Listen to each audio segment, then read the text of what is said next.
বিসমিল্লাহির রহমানির রহিম। আজকের এই জনসভার নির্বাচনী জনসভার সম্মানিত সভাপতি, জনসভায় ময়মনসিংহ, নেত্রকোনা, ভাই ও বোনেরা,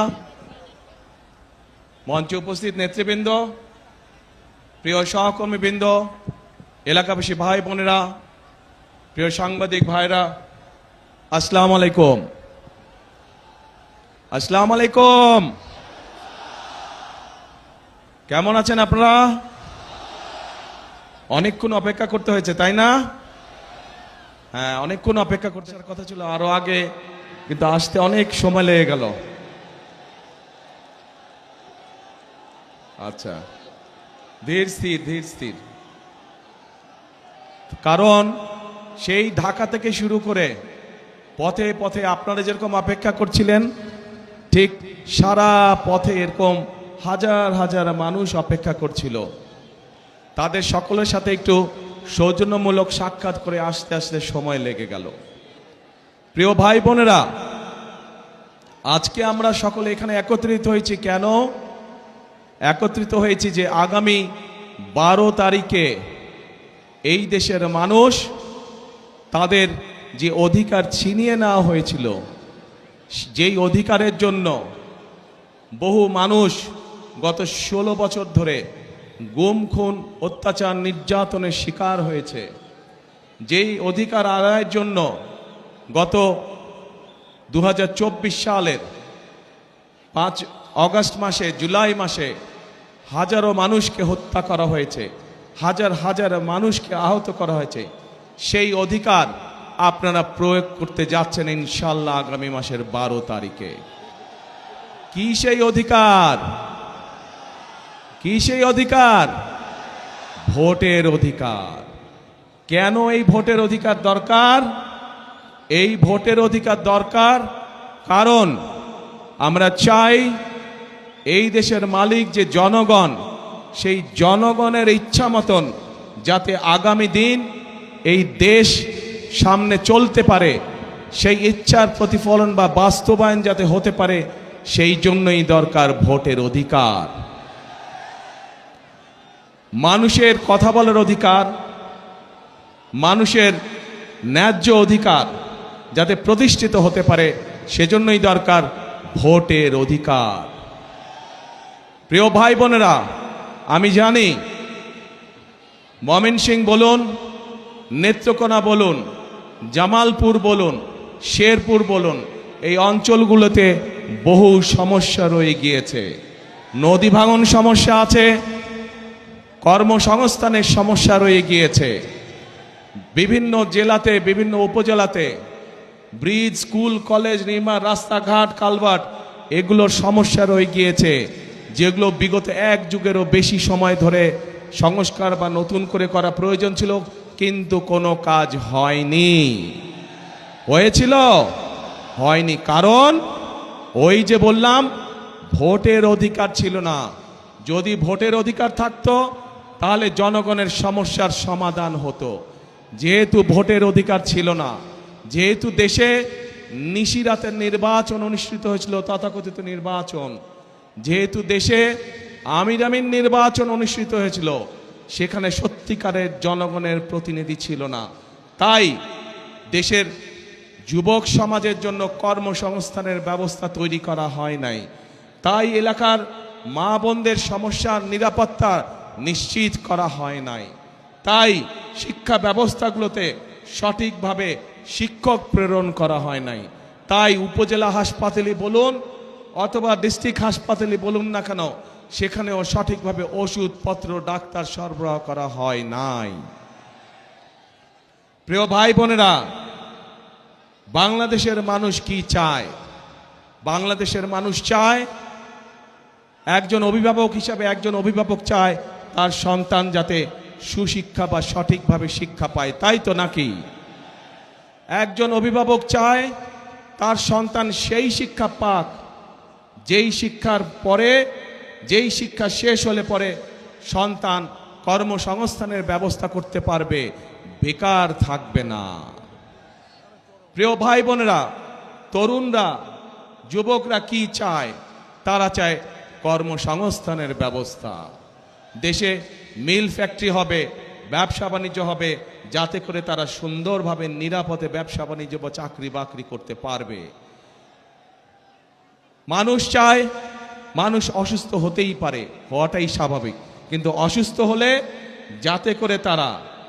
যাতে করে তারা সময় মতন চিকিৎসা সুবিধা পায়। মানুষের মৌলিক চাহিদার মধ্যে এগুলোই কম বেশি মৌলিক চাহিদা। এই যে যেমন আমাদের কৃষক ভাইরা, আমরা যদি ময়মনসিংহের কথা ধরি, ময়মনসিংহ সহ আশেপাশের জায়গাগুলো যদি দেখি, এখানের কৃষক ভাইদের অনেক সমস্যা রয়েছে। বিশেষ করে যদি ময়মনসিংহে আমরা দেখি পোনা চাষ, মাছের যে পোনা, এইটি আরো অনেক বড় করা যেত। এইটি এখন দেশের বিভিন্ন জায়গায় এই মাছের পোনা সরবরাহ করা হয়, কিন্তু আমাদের পরিকল্পনার মধ্যে রয়েছে কি করে এই মাছের পোনার বিষয়টিকে শুধু দেশের মধ্যে সীমাবদ্ধ না রেখে বিদেশেও কিভাবে রফতানি করা যায়, সেই পরিকল্পনা আমাদের রয়েছে,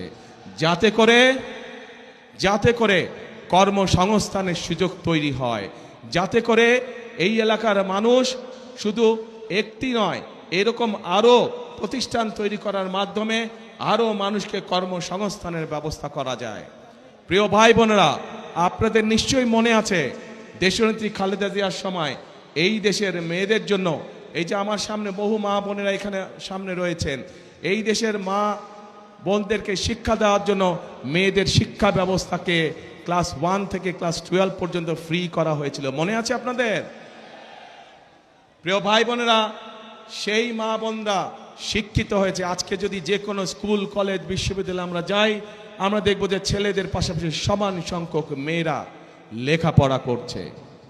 আজকে আমরা যদি সমগ্র বাংলাদেশের জনসংখ্যা দেখি, আমরা দেখব যে সমগ্র জনসংখ্যার অর্ধেকের মতন হচ্ছে নারী। কিন্তু এই আমরা যদি দেশকে সামনে এগিয়ে নিয়ে যেতে চাই, তাহলে এত বৃহৎ জনগোষ্ঠী অর্থাৎ অর্ধেক জনগোষ্ঠীকে পেছনে রেখে আমরা কোনোভাবেই দেশকে সামনে এগিয়ে নিয়ে যেতে পারবো না।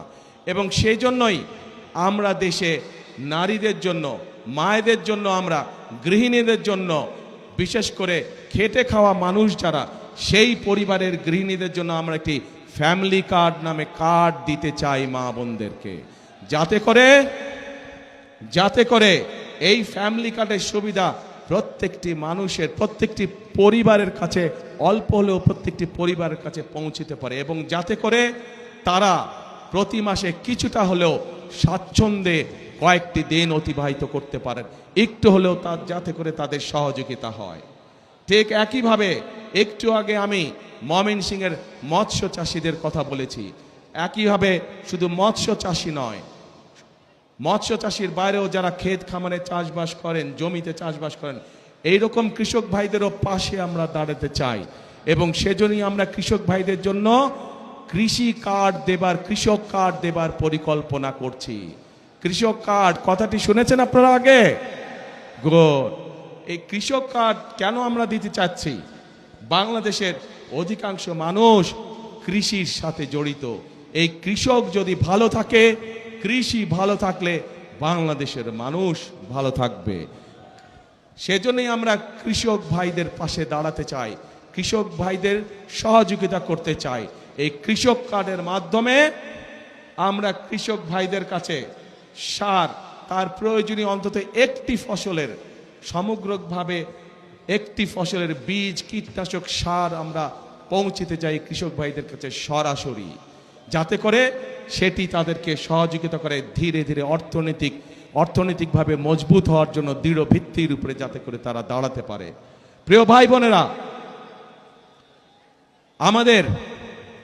আমরা রাজনীতি করি কাদের জন্য? বাংলাদেশের মানুষের জন্য আমরা রাজনীতি করি। আজকে এই যে নির্বাচনী জনসভা, এই নির্বাচনী জনসভায় আমরা কি দেখি? অনেক দল আছে যারা এসে অন্য দল সম্পর্কে বিভিন্ন রকম কথাবার্তা বলে। শুনেছেন না আপনারা? শুনেছেন। আজকে যদি আমি এখানে দাঁড়িয়ে আপনাদের সামনে অন্য দল সম্পর্কে অন্যরকম কথা বলি, তাদের গীবত গাই, তাদের সম্পর্কে সমালোচনা করি, তাতে কি জনগণের কোনো লাভ হবে? জনগণের কোনো লাভ হবে না। কারণ জনগণ তাকেই ভোট দিবে যারা জনগণের জন্য কাজ করবে, তাই তো? এবং জনগণের জন্য যদি কাজ করতে হয় তাহলে অবশ্যই একটি রাজনৈতিক দলের পরিকল্পনা থাকতে হবে কিভাবে দেশ পরিচালনা করবে, কিভাবে কি কি কাজ করবে জনগণের জন্য, সেই পরিকল্পনাগুলো থাকতে হবে। প্রিয় ভাই বোনেরা, বিএনপি বাংলাদেশ জাতীয়তাবাদী দল হচ্ছে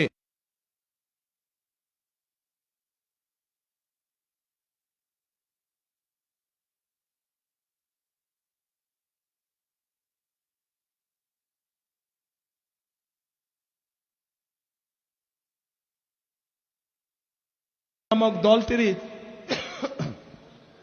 অভিজ্ঞতা রয়েছে কিভাবে জেলায় জেলায়, উপজেলায়, গ্রাম পর্যায়ে, ইউনিয়নে রাস্তাঘাট নির্মাণ করতে হয়।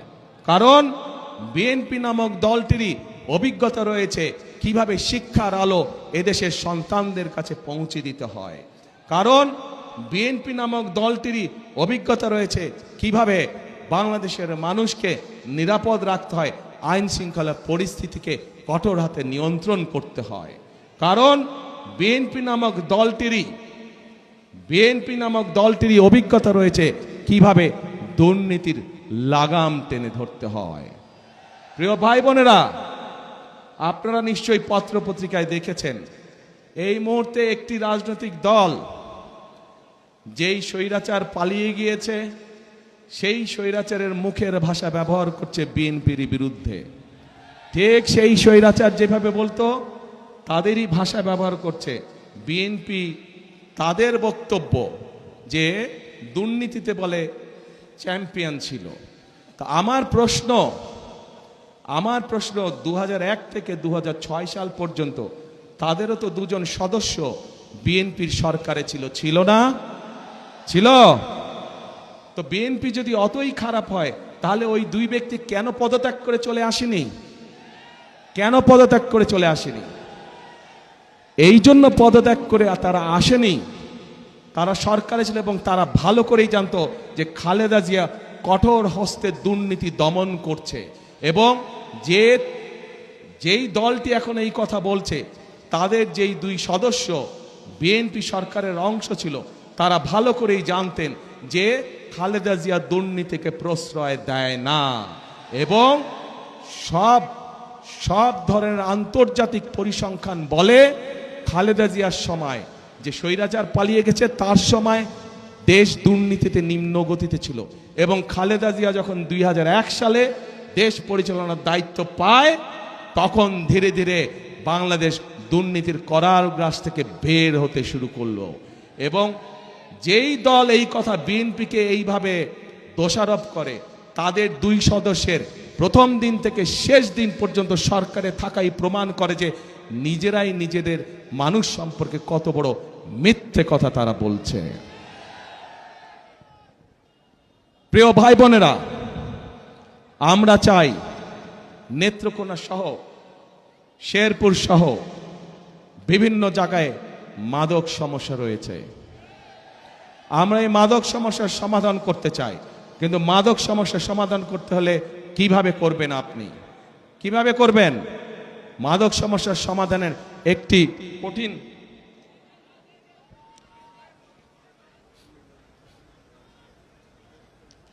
মাদক সমস্যার সমাধান করতে হলে আমাদেরকে সেই তরুণদের, সেই যুবকদের কর্মসংস্থানের ব্যবস্থা করতে হবে। ঠিক মানুষের যখন কাজ থাকবে, কর্ম থাকবে, চাকরি বাকরি থাকবে, ব্যবসা বাণিজ্য কম বেশি থাকবে, তখন মানুষ এইগুলোর মধ্যে যাবে না। আমরা সেই পরিবেশ তৈরি করতে চাই। আমরা চাই দেশে আমরা চাই ভোকেশনাল ইনস্টিটিউশন বেশি করে আমরা তৈরি করব, যাতে করে আমরা আমাদের তরুণ সদস্যদেরকে, যুব সমাজের সদস্যদেরকে আমরা বিভিন্ন রকম ট্রেনিং দিব, যেই ট্রেনিংয়ের বিনিময় তারা বিদেশে যেমন যেতে পারবে একইভাবে তারা দেশে তাদের কর্মসংস্থান তৈরি করতে পারবে।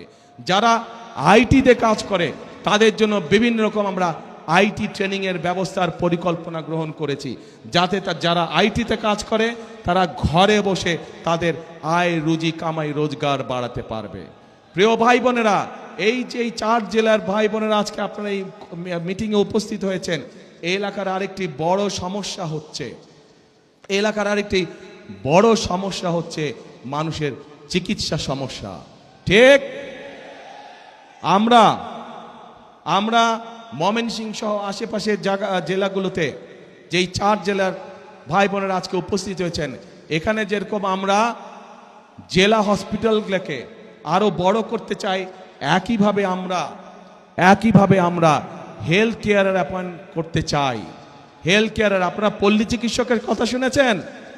পল্লী চিকিৎসক শহীদ জিয়ার সময় ছিল, যারা গ্রামে গ্রামে ঘরে ঘরে মানুষকে গিয়ে চিকিৎসা দিত, ছোটখাটো রোগ বলে অসুখ বিসুখ তারা সেখানে চিকিৎসা দিত। আমরা ঠিক একইভাবে বিশেষ করে যে মা বোনেরা আছেন তাদের চিকিৎসার অনেক সমস্যা হয়, শিশুরা এবং মা বোনদের অনেক সময় তারা হাসপাতালে যেতে পারে না। আমরা চাই এই মা বোনদেরকে সুচিকিৎসা দেওয়ার জন্য, আমরা চাই মা বোনেরা সহ শিশুরা যেন ঘরে বসে চিকিৎসা পেতে পারে, ছোটখাটো অসুখ বিসুখের চিকিৎসা যাতে তারা সেই সেবা যাতে, সেই জন্যই আমরা চিকিৎসা ব্যবস্থাকে উন্নত করতে চাই। চিকিৎসা ব্যবস্থা আমরা হেলথ কেয়ারার নিযুক্ত করার মাধ্যমে চিকিৎসা ব্যবস্থা আমরা তাদের ঘরে ঘরে পৌঁছে দিতে চাই। প্রিয় ভাই বোনেরা, এই ময়মনসিংহ জেলা একটি অন্যতম কৃষি প্রধান এলাকা। আমাদের এখানে একসময় অনেক খাল বিল ছিল না আগে? এই খাল বিলগুলো সব ভরাট হয়ে গিয়েছে। এই খালগুলোকে আমরা পুনর্খনন করতে চাই, এই খালগুলোকে আমরা পুনর্খনন করতে চাই আবার। এখন এই খাল পুনর্খনন করার জন্য কে কে কোদাল হাতে নেবেন? সারা জেলায় খাল পুনর্খনন কে কে কোদাল হাতে নেবেন? আমি কিন্তু থাকবো সেদিন আপনাদের সাথে, ঠিক তো? ইনশাআল্লাহ। তাহলে আমরা খাল খনন করব। তো এখন প্রিয় ভাই বোনেরা, এই যে সংক্ষেপে আপনাদের সামনে আমি কতগুলো কথা বললাম, আপনারা কি মনে করেন যদি এই কাজগুলো করতে আমরা কম বেশি সক্ষম হই, ইনশাল্লাহ 12 তারিখে আপনারা ধানের শীষকে ভোট দিয়ে জয়যুক্ত করলে, ইনশাল্লাহ 12 তারিখে বিএনপি সরকার গঠন করলে, এই যে যেই কথাগুলো আপনাদের বললাম, ফ্যামিলি কার্ডের কথা বললাম, কৃষক কার্ডের কথা বললাম, স্বাস্থ্যের কথা বললাম, শিক্ষার কথা বললাম, তরুণ বেকারদের মাদক সমস্যা দূর করার জন্য কর্মসংস্থান ব্যবস্থার কথা বললাম, এই কাজগুলো যদি করা হয়, আপনারা কি মনে করেন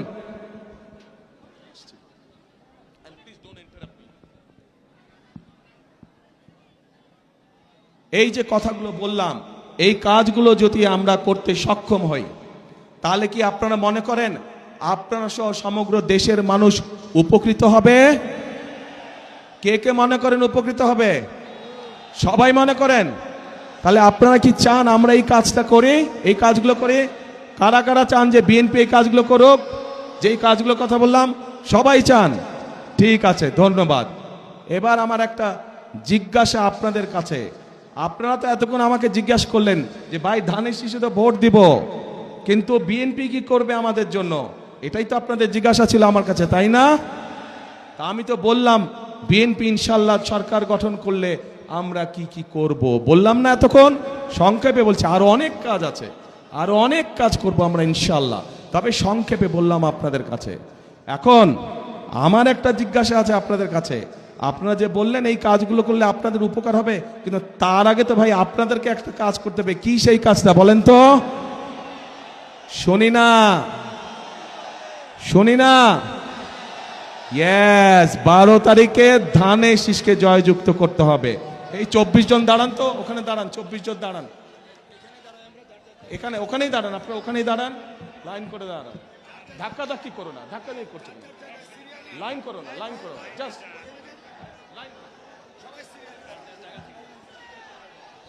এই যে আপনাদের সামনে 24 জন ব্যক্তি দাঁড়িয়েছে, 24 জন মানুষ দাঁড়িয়েছে, প্রত্যেকের হাতে দেখেন ধানের শীষ, দেখছেন? চেনেন এই 24 জনকে? এই 24 জনকে দায়িত্ব দিয়ে গেলাম এই 4 জেলার উন্নয়ন করার জন্য। তাদের হাতে ধানের শীষ দিয়ে তাদেরকে আমি দায়িত্ব দিয়েছি। এখন আপনারা আপনাদের দায়িত্ব বুঝে নিতে হবে তাদের কাছ থেকে। পারবেন? তাহলে 12 তারিখে পরিকল্পনা কি আপনাদের? ধানের শীষে ভোট দিতে হবে। বসেন নেতৃবৃন্দ, এরা সবাই হচ্ছে ধানের শীষের লোক। এদেরকে জিতিয়ে আনতে পারলে আমরা ওই কাজগুলো সব করতে পারবো। জিতিয়ে আনতে পারলে আমরা ওই কাজগুলো সব করতে পারবো। কিন্তু এদেরকে জিতাতে হলে আপনাদেরকে এগিয়ে আসতে হবে। আপনারা এগিয়ে আসলে ধানের শীষ জিতবে। আপনারা এগিয়ে আসলে ধানের শীষের পরিকল্পনাগুলো সব জনগণের জন্য বাস্তবায়িত হবে, দেশের মানুষের জন্য বাস্তবায়িত হবে। প্রিয় ভাই বোনেরা, আরেকটি পরিকল্পনার কথা আপনাদেরকে বলতে চাই। নারীদের কথা বলেছি, কৃষকদের কথা বলেছি, শিশুদের কথা বলেছি, তরুণদের কথা বলেছি, যুবকদের কথা বলেছি। আরেক শ্রেণীর মানুষ আছে আমাদের সমাজে, যেই মানুষগুলো আমাদের জন্ম থেকে মৃত্যু পর্যন্ত আমাদের সাথে থাকেন। তারা সম্মানী মানুষ। তারা জীবনের বিভিন্ন সময় আমরা যখন বিভিন্ন মুসিবতে পড়ি, সেই সময় তারা আমাদেরকে পরামর্শ দিয়ে থাকেন। সেই মানুষগুলো কারা? সেই মানুষগুলো হচ্ছে আমাদের বিভিন্ন মসজিদ, বিভিন্ন মাদ্রাসার ইমাম সাহেবরা, খতিব সাহেবরা, মুয়াজ্জিম সাহেবরা। আমরা এই সম্মানী মানুষগুলোর জন্য ইনশাআল্লাহ বিএনপি সরকার গঠন করলে পর্যায়ক্রমিকভাবে সারা দেশে বিভিন্ন মসজিদ মাদ্রাসার ইমাম সাহেব, খতিব সাহেব যারা আছেন, মুয়াজ্জিম সাহেব আছেন, তাদেরকে আমরা সম্মানী দিতে চাই সরকারের পক্ষ থেকে, যাতে করে তারা সম্মানের সাথে জীবন যাপন করতে পারেন। শুধু তাই নয়, একই সাথে আমরা তাদেরকে বিভিন্ন রকম ট্রেনিং দিব, যাতে করে তারা ভালোভাবে জীবন যাপন করতে পারেন। এই পরিকল্পনা ভালো লেগেছে আপনাদের কাছে? ইনশাআল্লাহ। তো এখন ভাই বোনেরা, 12 তারিখে তো আপনারা কি করবেন? হ্যাঁ, ধানের শীষে ভোট দিবেন। যাবেনটা কখন? ভোট দিতে কটার সময় যাবেন? দুপুর 12টায়? ও, দুপুর 11টায়? সকাল 9টায়?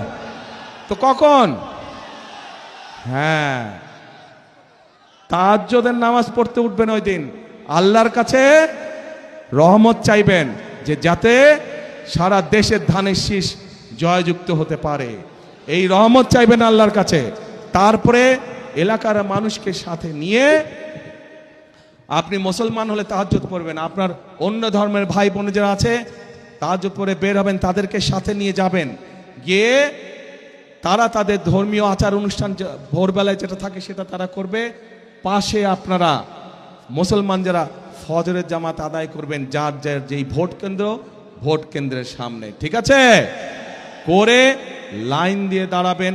ভোট শুরু হবে, সাথে সাথে ভোট দেওয়া ইনশাল্লাহ শুরু করবেন। কিন্তু ভোট দিয়ে সাথে সাথে চলে আসলে চলবে না। কি করা লাগবে? থাকতে হবে, কড়ায় গন্ডায় বুঝে নিয়ে আসতে হবে। কেন এই কথাটা বললাম?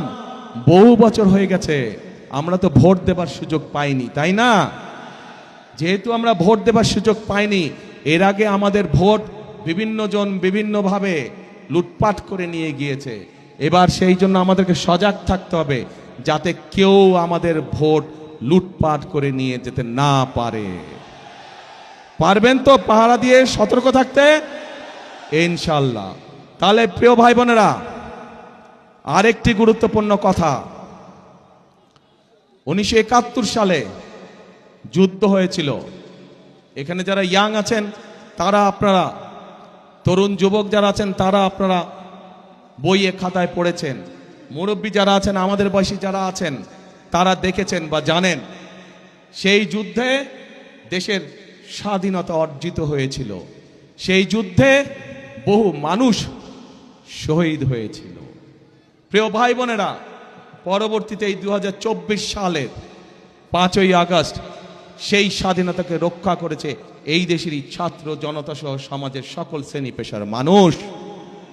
প্রিয় ভাই বোনেরা, সে 71 সালের যুদ্ধই হোক, 24-এর আন্দোলনই হোক, কে পাহাড়ি মানুষ, কে সমতলের মানুষ, কে নৃগোত্রী মানুষ অথবা কে বৃহৎ জনগোষ্ঠীর মানুষ, এটি কিন্তু কেউ দেখেনি।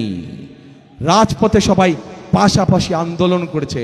৭১ সালে যুদ্ধের মাঠে সবাই একসাথে যুদ্ধ করেছে। কে মুসলমান, কে বৌদ্ধ, কে খ্রিস্টান, কে অন্য ধর্মের মানুষ কেউ দেখে নাই। কাজেই এইবারও 12 তারিখের নির্বাচনে আমাদের সকলকে একসাথে থাকতে হবে, ধর্ম বর্ণ নির্বিশেষে আমাদেরকে একসাথে থাকতে হবে। কারণ আমরা যদি একসাথে থাকি, আমরা যেভাবে স্বাধীনতা অর্জন করেছি, আমরা যদি একসাথে থাকি, আমরা যেভাবে স্বৈরাচারকে বিদায় করেছি, আমরা যদি ইনশাল্লাহ সামনের দিনেও এক থাকি, তাহলে অবশ্যই আমরা এই বাংলাদেশকে ভবিষ্যতে আমাদের সেই প্রত্যাশিত বাংলাদেশের দিকে নিয়ে যেতে পারবো। কি বোঝা গেছে ভাই? সেই প্রত্যাশিত বাংলাদেশকে যদি গড়ে তুলতে হয়, তাহলে স্লোগান হবে একটাই। কি সেই স্লোগান? করব কাজ, করব কাজ, গড়ব দেশ, সবার আগে বাংলাদেশ। আবার বলি, করব কাজ, সবার আগে বাংলাদেশ। প্রিয় ভাই বোনেরা, মনে রাখতে হবে, আমরা ঐক্যবদ্ধ থাকলেই বাংলাদেশ এগিয়ে যাবে। আমরা ঐক্যবদ্ধ থাকলেই আমাদের প্রত্যাশিত বাংলাদেশ গড়ে তুলতে পারবো। আমরা ঐক্যবদ্ধ থাকলেই জনগণের শাসন কায়েম করা সম্ভব হবে। আমরা ঐক্যবদ্ধ থাকলেই জনগণের প্রতি জবাবদিহিতা নিশ্চিত করা সম্ভব হবে। কাজেই আসুন, আমাদের আজকের এই নির্বাচনী জনসভার শপথ হোক, আমরা এই বাংলাদেশকে জনগণের বাংলাদেশে পরিণত করব। আমরা এই বাংলাদেশকে জনগণের কাঙ্ক্ষিত বাংলাদেশে রূপান্তরিত করব। শেষ কথার এক কথা, করব কাজ, গড়ব দেশ, সবার আগে বাংলাদেশ। আল্লাহ হাফেজ। বাংলাদেশ জিন্দাবাদ, বাংলাদেশ জাতীয়তাবাদী জিন্দাবাদ। আপনাদের সাথে আবার 12 তারিখের পরে দেখা হবে। কোথায় দেখা হবে? খাল খনন কর্মসূচিতে দেখা হবে। খাল খনন কর্মসূচি, সবাইকে কোদাল নিয়ে আসতে হবে। পারবেন ইনশাআল্লাহ। আল্লাহ হাফেজ, আল্লাহ হাফেজ।